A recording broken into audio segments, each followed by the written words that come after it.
Catharine. Donc là, cette première, mais vous l'avez déjà vu. J'ai fait de la publicité comme j'ai vu.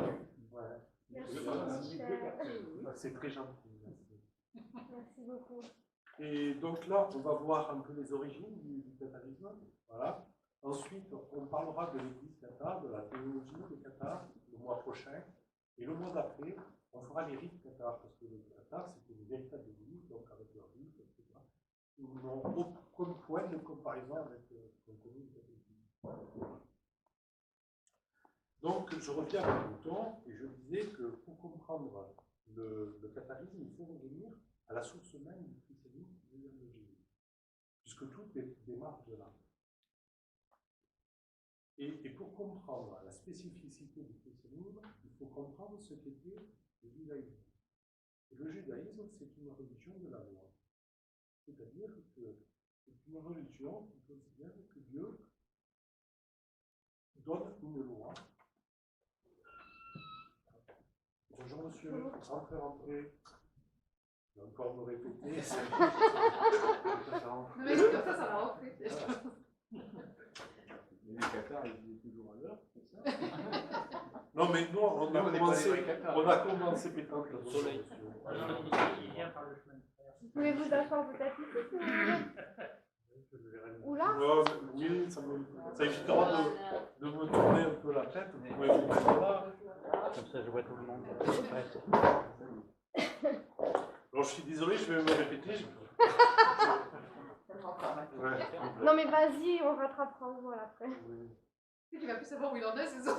En plus, tu seras filmé, donc on pourra avoir accès après si vous avez loupé des choses. Voilà. Alors, avec mes amis de la Basthèse, on a décidé de mettre en place 3 conférences sur le catharisme. Donc, cette séance, c'est sur l'histoire du catharisme, d'où vient le mouvement cathare, essayer de comprendre. Ensuite, on dira l'église cathare, comment elle était organisée, et ensuite, on dira leur théologie, et ensuite, on dira concrètement leur rite. Donc, 3 conférences sur 3 mois. On connaît les dates? Non, pas encore. Si, il y a les dates qui sont ici, mais on vous les dira en fin de conférence. Et donc, le christianisme, le catharisme, c'est un véritable christianisme. Et donc, pour comprendre ce qu'était le catharisme, il faut revenir à la source du christianisme, c'est-à-dire l'époque de Jésus. Et pour comprendre le christianisme, il faut comprendre ce qu'était le judaïsme. Parce qu'il y a une opposition fondamentale, une rupture. Donc, le fondement du judaïsme, c'est la loi. C'est l'idée qu'il y a un Dieu du ciel qui a créé le monde, là, il a créé, il leur a donné, la façonné, a créé les hommes, et il leur a donné, la première chose qu'il leur a donné, c'est une loi. La loi, c'est-à-dire ce qui est la volonté de Dieu, c'est ce qui est juste. Et cette loi, eh bien, elle pose des interdits, et ces interdits, si on les franchit, il y a sanction. C'est-à-dire que vous êtes coupable, comme notre justice, de peine de mort. Et celui qui contrevient à la loi de Dieu est coupable de mort. Et dans le judaïsme, comme la loi de Dieu, on ne peut pas ne pas y contrevenir, on a mis en place ce qu'on appelle les sacrifices. C'est-à-dire, c'est quoi? C'est l'idée que, puisque vous êtes coupable devant Dieu de désobéissance, vous êtes coupable. Vous avez transgressé la loi de Dieu. Vous avez commis un crime. Vous avez commis un crime, donc vous êtes coupable. Donc vous méritez la mort. Et Dieu, dans sa magnanimité, dit, écoutez, je suis bien conscient que si j'appliquais la loi, j'exterminerais toute la population. Il a déjà fait. Selon la Genèse, il a déjà fait périr entièrement l'humanité par le déluge, à cause précisément de leur désobéissance. Vous voyez, c'est le Dieu de l'Ancien Testament, le Dieu du judaïsme, c'est un Dieu extrêmement violent. Et donc, je perds un peu mon fil. Et voilà, les sacrifices.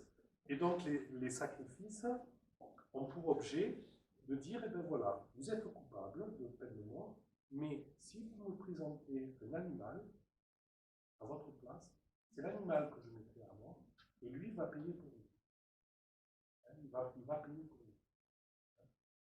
C'est ce qu'on appelle le bouc émissaire. Hein,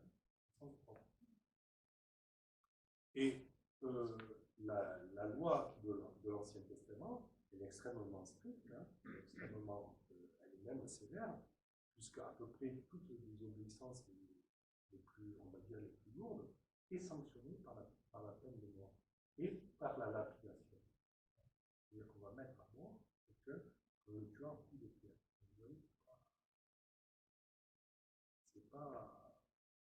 C'est pas innocent. Hein. Et donc, Jésus, qui vit dans cette société, vous savez, la société du temps de Jésus est à peu près celle, pour faire une comparaison avec un peu ce qui se passe, quoi, en Afghanistan, chez les talibans. Les femmes sont extrêmement dans une position sociale très, très précise.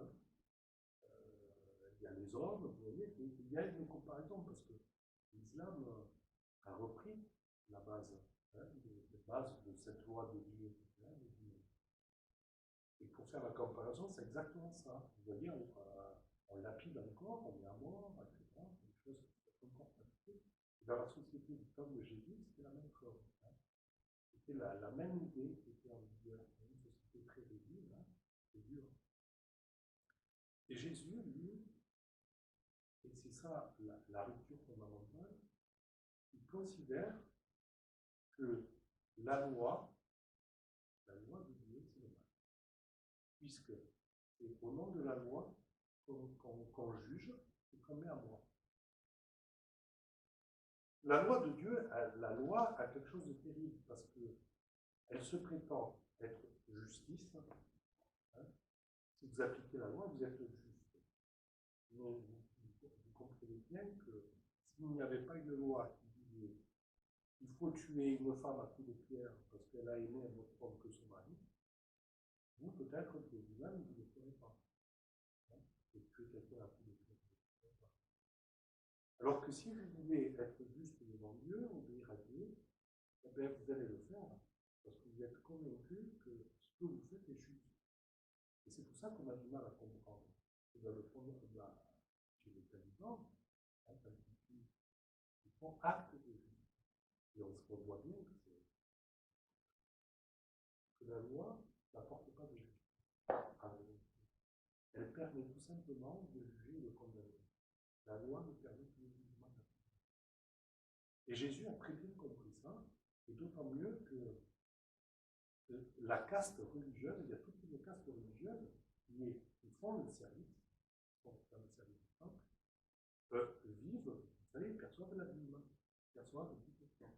Et ils vivent uniquement de leur sacerdoce, c'est-à-dire du sacrifice qu'ils font. Et donc, ces gens qui vivent de leur fonction religieuse entretiennent ce principe, ils entretiennent même.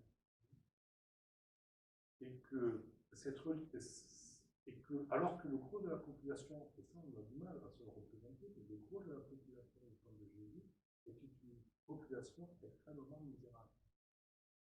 Vous savez, on a fait le calcul, un ouvrier gagnait un denier par jour. Et avec un demi-denier, à peu près, la valeur de demi-denier, on se payait 400 ou 500 grammes de pain. Hein, à peu près. Donc c'est une population extrêmement dure.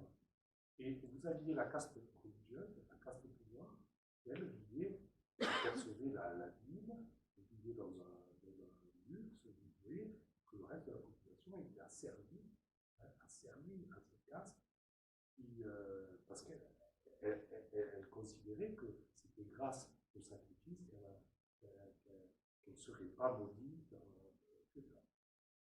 Donc Jésus prend conscience que la religion est une forme d'oppression et que la loi est extrêmement perverse, que la loi c'est le mal, parce que la loi c'est ce qui permet le jugement. Et donc la mise à mort. Et Jésus considère, c'est une révolution, quelque chose qu'on ne retrouve nulle part ailleurs, lui qui dit que Dieu est amour. Et ça, c'est le point de rupture du christianisme. Aujourd'hui, ça me semble une banalité de dire que Dieu est amour. Et on voit que beaucoup de religions disent que Dieu est miséricordieux. Et en même temps, c'est un Dieu violent. Alors que pour Jésus, quand Jésus dit Dieu est amour, c'est un fait absolu. C'est-à-dire que pour lui, Dieu ne peut pas commettre la moindre violence. Le moindre mal. Il ne peut pas ordonner de tuer quelqu'un. Il ne peut pas ordonner de loi. Parce que la loi, précisément, si vous observez la loi, c'est que vous n'avez pas d'amour. Si vous avez de l'amour en vous, vous n'avez pas besoin de loi qui vous dit ne vole pas ton voisin, ne le tue pas. Vous n'avez pas besoin de ça. Si vous avez l'amour en vous, vous n'avez pas besoin de loi pour vous dire comment vous comportez. Et Jésus, c'est ce qu'il dit. Il dit, la loi, quand il fait son fameux sermon sur la montagne, il déclare très ouvertement que la loi de Moïse est révoquée, elle est révoquée, et il dit, vous devez maintenant être inspiré par Dieu, posséder le Saint-Esprit, et la puissance d'amour de Dieu. Si vous avez le Saint-Esprit en vous, si vous avez cette puissance d'amour de Dieu en vous, alors vous ne commettrez plus la violence, le mal, etc. Mais la loi, elle, si vous continuez à observer la loi, vous n'êtes pas changé, vous restez des hommes de jugement et des gens qui sont capables de tuer une personne qui veut tuer. Vous n'êtes pas le Fils de Dieu. Si vous êtes le Fils de Dieu, vous ne pouvez pas tuer. Vous ne pouvez pas mentir, vous ne pouvez pas commettre le mal. Si vous êtes Fils de Dieu, vous êtes vous-même rempli d'amour. Et c'est ce message du christianisme que Jésus va porter, qui va choquer les religieux de son temps. Parce que les religieux du temps de Jésus comprennent bien que Jésus renverse le fondement même de ce qui constitue leur foi. Et la loi, elle est très claire, elle est écrite comme peut être. Celui qui contredit la loi doit être mis à mort. Et Jésus expose évidemment la mise à mort. Il ne doit pas écouter d'ailleurs. Parce qu'on va l'arrêter, et puis on va le juger. Et alors, on va le juger, on va lui dire, eh bien, tu blasphèmes Dieu, hein, tu blasphèmes Dieu. Et pourquoi? Rentrez au Jésus, vous prendrez à la volée. Je ne vais pas me relancer. Je compenserai peut-être après. Vous pouvez vous mettre peut-être derrière si vous le souhaitez. Non, on peut faire passer. Donc, ça, c'est vraiment le point très important de comprendre que Jésus fait une rupture fondamentale en disant que celui qui est fils de Dieu doit posséder l'esprit de Dieu, c'est-à-dire l'esprit d'amour, et qu'il doit se débarrasser de toute idée de loi, parce que c'est la loi qui crée les séparations. C'est la loi qui fait la séparation entre ce qui est juste et injuste, entre l'animal pur et l'animal impur. Vous savez, vous avez le droit de manger l'animal pur, mais pas l'impur. Et c'est pareil pour les hommes. Il y a le goy, hein, c'est-à-dire le non-juif, et puis le juif. Et on fait tout le temps des séparations. Et il y a l'impie. Hein. L'impie, vous pouvez le mettre à mort, l'impie. Hein, l'impie, c'est précisément celui qu'on doit mettre à mort. Et puis il y a le coreligionnaire. Voilà. Et les religions font toujours des séparations. Entre les hommes, entre la nature, etc. Et Jésus dit, et c'est le point fort du christianisme, il veut dire qu'il n'y a plus de séparation. Il n'y a plus ni juif ni grec. Il n'y a plus d'hommes libres, il n'y a plus d'esclaves. En Jésus-Christ, tout a été aboli. Toutes les règles qui divisent les hommes entre eux sont abolies, puisque la loi a été détruite et que c'est la puissance d'amour qui doit agir. Si on a la puissance d'amour, on ne juge plus, on ne sépare plus, on ne catégorise plus les gens. Il n'y a plus de différence entre hommes et femmes. Il n'y a plus de différence entre juifs et goy. Tout ça, c'est la loi qui crée. C'est la loi qui crée la différence entre le juif et le goy, entre l'homme et la femme, entre l'animal et l'homme. Hein, vous savez que dans l'Ancien Testament, l'animal est un objet, a été créé pour le bien des hommes. Hein. Il est au service de l'homme, de l'animal. Il n'existe pas en soi. Et donc, il est tout à fait normal de le tuer, de le dévorer, de le manger, de lui faire des misères, puisqu'il est là pour toi.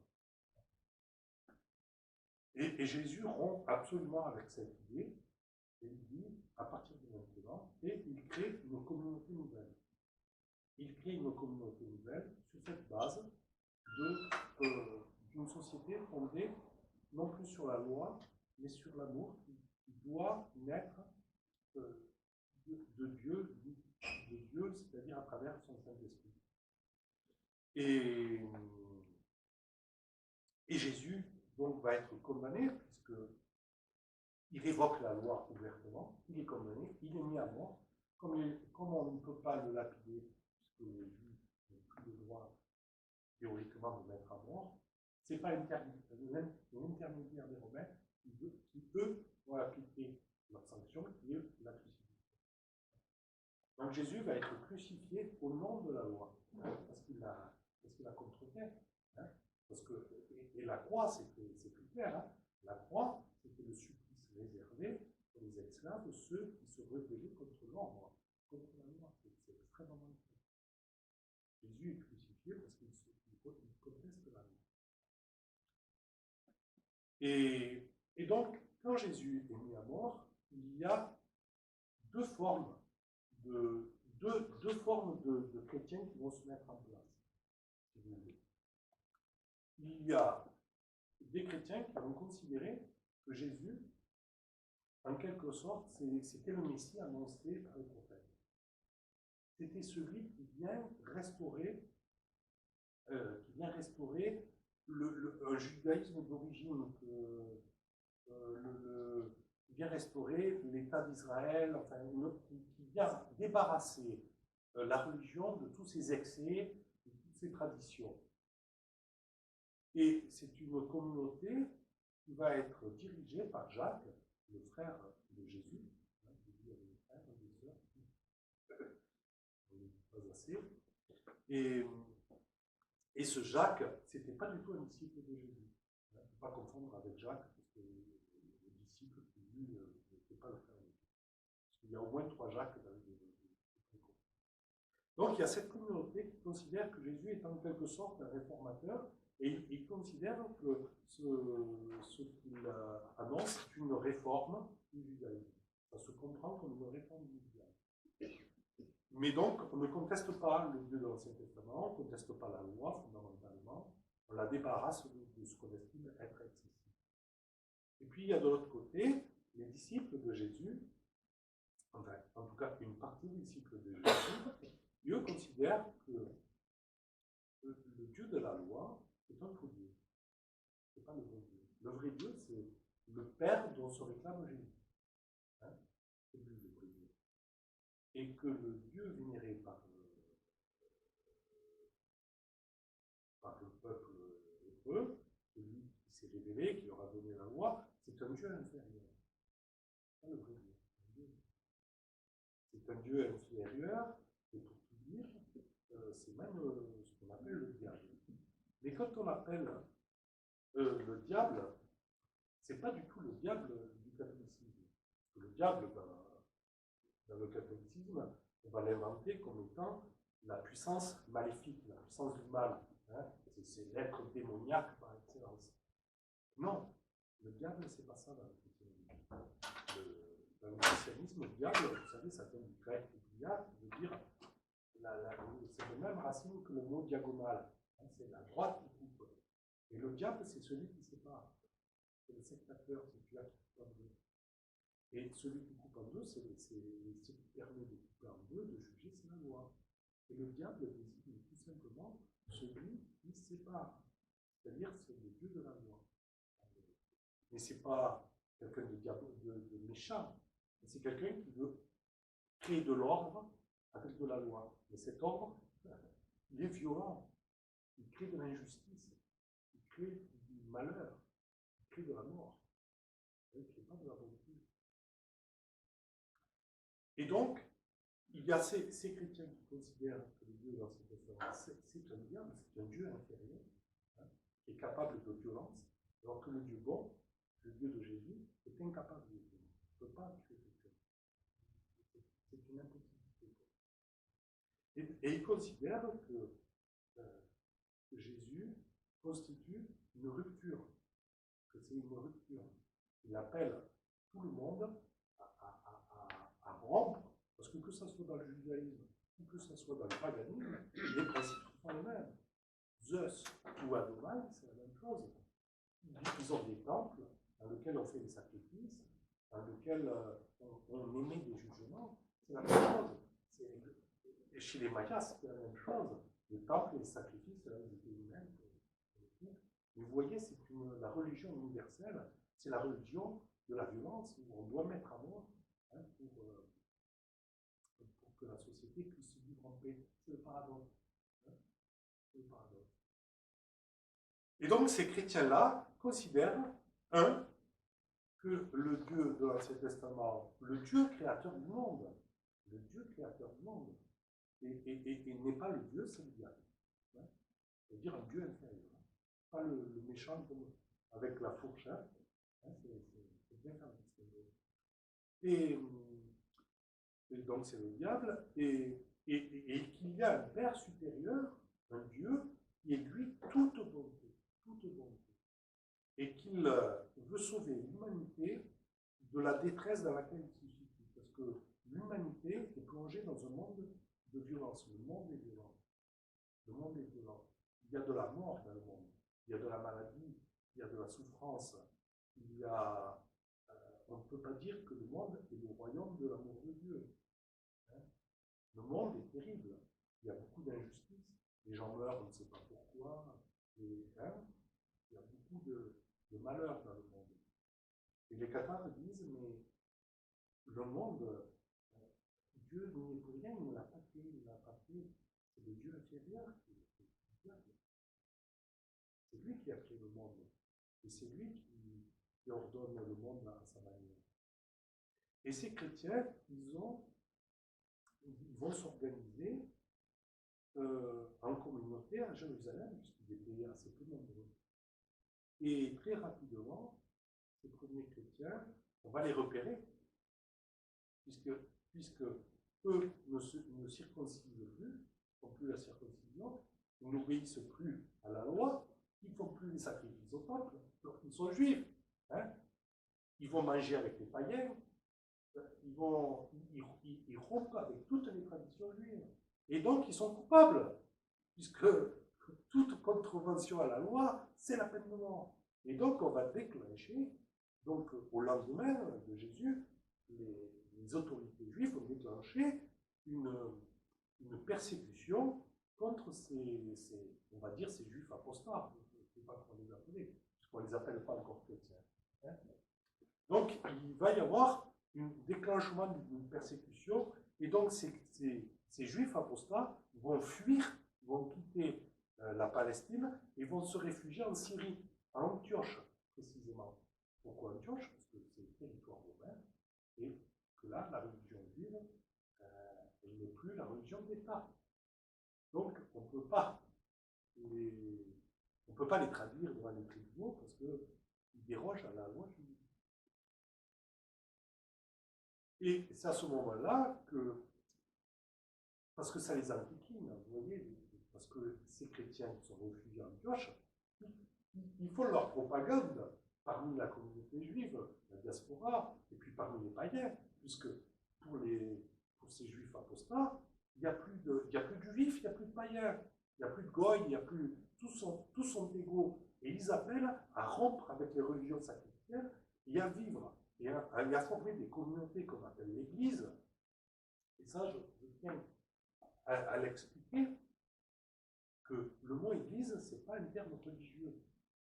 Le mot Église, l'ecclésia en grec, hein, c'est l'assemblée des citoyens athéniens. C'est l'assemblée des citoyens athéniens. Et c'est l'assemblée des hommes libres. L'ecclésia, c'est l'assemblée à Athènes des hommes libres. Ceux qui n'étaient plus asservis ni par un pouvoir religieux, ni par des lois. Donc les premiers chrétiens se sont dit, nous sommes une ecclésia, nous sommes une assemblée d'hommes libres.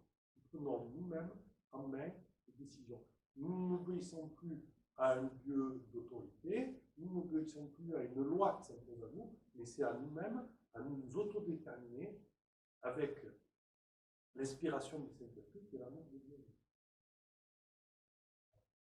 Et c'est la seule force qu'on a, c'est cette force d'amour en nous, et c'est elle qui doit être le moteur de toutes les choses. Donc les chrétiens se constituent en église, c'est-à-dire en communauté, et la base de la communauté, c'est l'égalité de tous envers tous. C'est-à-dire c'est une communauté extrêmement solidaire, et pour faire un parallèle, ce sont les inventeurs, en quelque sorte, si on fait un parallèle avec nous, de la sécurité sociale. Hein. Vous savez, la sécurité sociale, chacun contribue selon ses moyens et reçoit selon ses besoins. Et dans le premier christianisme, dans les premières communautés, c'est ça. Chacun contribuait selon ses moyens à la communauté et recevait selon ses besoins. Hein. Les communautés chrétiennes ont pour but d'instaurer une forme de justice sur Terre, une forme d'égalité sociale qui n'était pas du tout, hein, je vous l'ai dit, dans la société de leur temps, c'était complètement inégal. Il y avait des personnes qui avaient des richesses fantastiques et d'autres qui avaient à peine de quoi se nourrir. Et donc le premier acte de ces chrétiens, c'est de se constituer une communauté de vie qui instaure une forme d'égalité et de solidarité entre eux. Et ils ont pour rite le partage du pain. Vous voyez, le partage du pain, c'est le partage de ce qu'on a mis en commun et qui donne à chacun ce dont il a besoin. Le pain, c'est vraiment ce que moi. Et les chrétiens font ça, et ils ont pour rite, quand vous devenez chrétien, quand vous rentrez dans la communauté, le disciple de Jésus va imposer sur vos mains, sur votre tête, les mains, parce qu'il va vous donner le Saint-Esprit. Et le Saint-Esprit, c'est cette puissance d'amour de Dieu qui éclaire votre âme et qui fait que vous allez vous comporter comme Dieu se comporterait. Avec le même amour, le même détachement. Alors que les autres dont je vous ai parlé, les autres chrétiens qui sont restés à Jérusalem, ils ne sont pas persécutés. Hein. Donc vous voyez, il y a des chrétiens qui sont partis en Syrie, d'autres. Et bon, quand je dis chrétiens, c'est plus complexe, on ne les appelle pas encore chrétiens. Mais c'est Antioche qu'on va les appeler chrétiens. Christianoi, chrétien en latin. Alors, on va vous dire Christianoi, ça veut dire disciple du Christ. Et le Christ, ça veut dire disciple du Messie. Hein, parce que Christ, dans la grec, c'est le Messie. C'est faux. En grec, ça se dirait Christianikoi. Christianikoi, c'est disciple du Christ. Hein, disciple du Messie. Hein. Mais ce n'est pas du tout ça. C'est Christianoi. Et Christos, en grec, ça veut dire le bon. Et les Christianoi, ce sont les hommes bons, les bons hommes. Et c'est à Antioche qu'on va appeler ces juifs apostats, les chrétiens, les hommes bons, simplement les hommes bons. Et vous voyez qu'on les compare, on ne les appelle plus des juifs, parce qu'ils sont plus juifs, ils ne se circoncisent plus, ils n'obéissent plus à la loi, ils ne font plus les sacrifices. Ce sont des chrétiens. Ce sont des chrétiens. Ils se constituent, non pas en synagogue, mais en église. Alors que les autres, ils sont restés à Jérusalem, eux, ils ne sont pas persécutés. Eux, ce sont des réformateurs du judaïsme. Ils ne le remettent pas en question. Ils ne remettent pas en question de Dieu ni sa loi. Ils l'amendent, ils l'aménagent, mais ils ne la mettent pas en question. Et par conséquent, ils ne tombent pas sous le coup de la loi. On n'a pas de raison de les mettre à mort ou de les persécuter. Donc, eux vont se développer et ils vont... vous imaginez que ces deux communautés-là, entre la communauté de Jacques et la communauté de ces chrétiens à Antioche, il va y avoir une rivalité. Il va y avoir une rivalité parce que vous voyez bien que les deux ne s'entendent pas du tout. Fondamentalement, ils ne s'entendent pas, même s'ils partagent des points communs. Par exemple, communauté de Jérusalem de Jacques, elle ne veut pas de sacrifice non plus. Elle ne veut pas de sacrifice. Ils disent que tout ça, ça a été, avec Jésus, avec le Messie, le sacrifice est aboli. Mais ils disent, mais non, notre Dieu qu'on vénère, c'est le vrai Dieu, c'est notre Dieu, c'est lui qui a créé le monde. Puis eux, ils pratiquent un tout autre rite. Eux, ils pratiquent ce qu'on appelle le baptême d'eau. Le baptême d'eau, c'est quoi? Le baptême d'eau, c'est un rite juif de purification.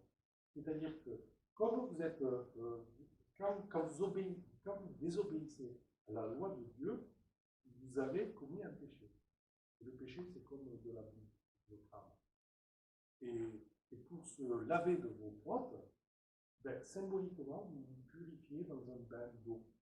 Hein? Et quand vous vous purifiez dans un bain d'eau, vous faites preuve de repentance, c'est-à-dire que vous dites, j'ai désobéi à la loi de Dieu, mais maintenant je me lave de mes fautes, et je retourne à l'obéissance de la loi de Dieu. Retourner à l'obéissance de la loi de Dieu. Et le baptême d'eau, c'est ça.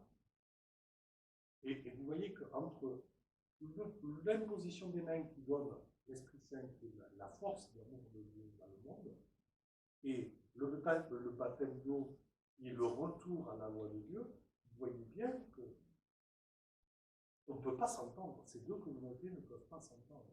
Ils ne partagent. Elles ont des points communs, puisqu'elles se réfèrent au même personnage, mais ils ont des interprétations très différentes. Et donc, ces premiers chrétiens, ces deux communautés chrétiennes vont très vite évoluer, grandir chacun de leur côté. Et ils vont se faire, chacun va essayer de contrer l'autre. Parce que quand les chrétiens d'Antioche, je vais les appeler, moi, les chrétiens, pour être plus simple, et la communauté de Jacques de Jérusalem, je vais les appeler des judéo-chrétiens. Parce que c'est exactement ça. C'est un mélange des deux. C'est un mélange de christianisme et de judaïsme. Donc d'un côté, vous avez des judéo-chrétiens, de l'autre côté, vous avez des chrétiens au sens propre. Et donc, ils vont grandir, chacun va grandir. Et je vous le donne en mille, qui va faire le plus d'adeptes, d'après vous? Quelle est la communauté qui va faire le plus d'adeptes? Je vous pose la question. D'après vous?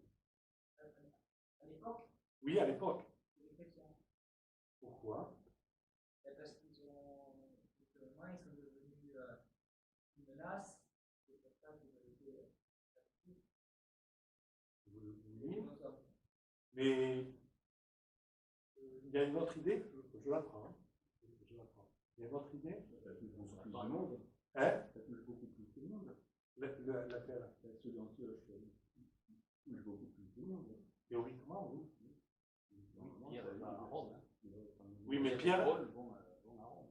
Pierre, c'est le tenant de Jacques, des judéo-chrétiens. C'est l'apôtre. On peut dire judéo-chrétiens qui sont plus importants. Et Parce pourquoi? que la loi, effectivement, ils sont sécurisés par le système, par tout un système de pensée où ils vont baigner dedans. Ils sont obligés d'être solidaires les uns aux autres.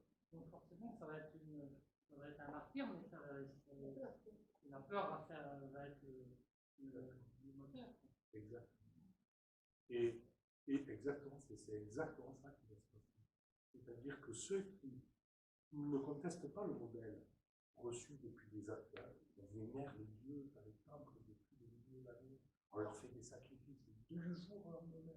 Il y a une religion qui dit que faire des sacrifices, c'est pas bien, que les prêtres, ils sont là, qui vivent en prenant vos biens, qui vous imposent.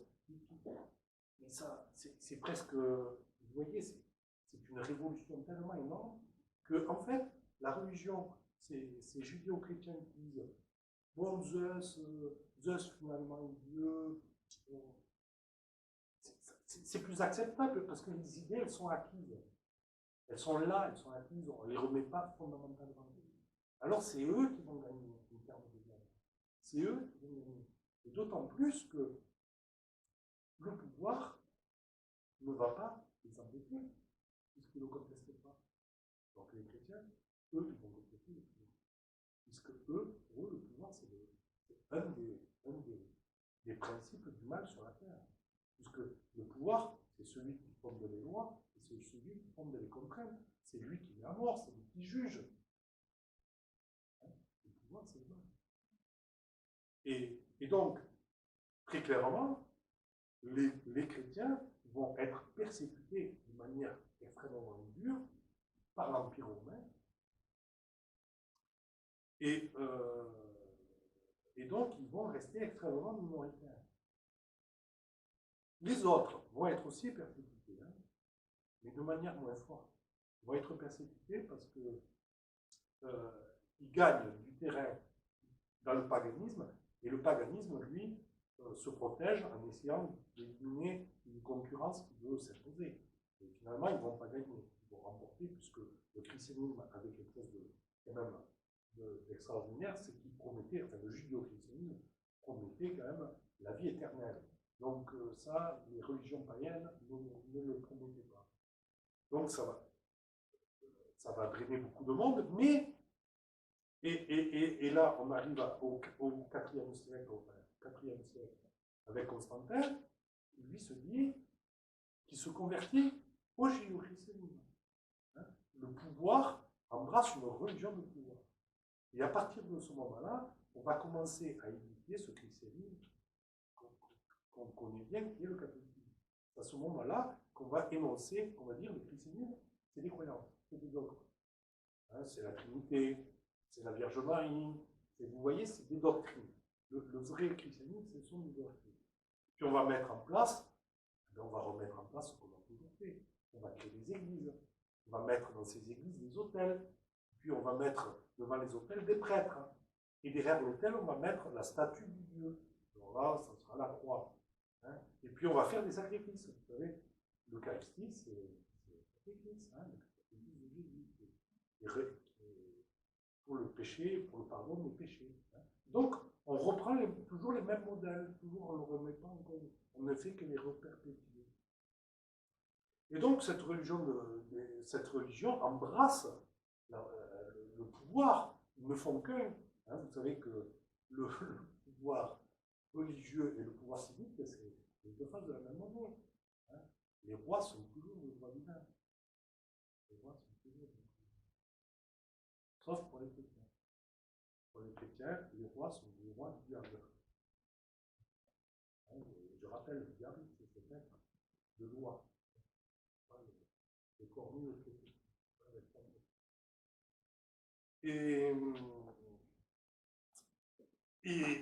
Et donc, les chrétiens, les judéo-chrétiens deviennent religion d'État. L'empereur dit qu'il n'y aura pas d'autre religion dans le monde